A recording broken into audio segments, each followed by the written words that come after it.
Ito na ang oras ng pag-agaw. Ito na ang panahon ng pag-alis sa mundong ito.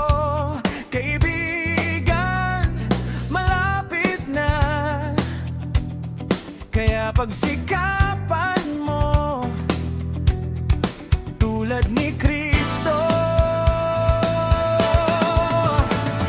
Ito na ang panahon, kaya dapat lumapit ka sa Kanya. Sa isang kisap mata lang, babaguhin niya ang ating katawan.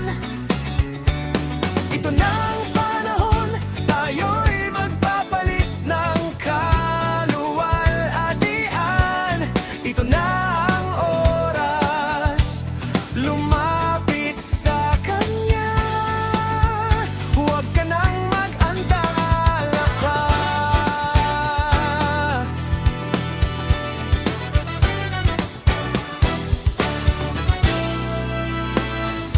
Tayo'y nasa huling mga araw.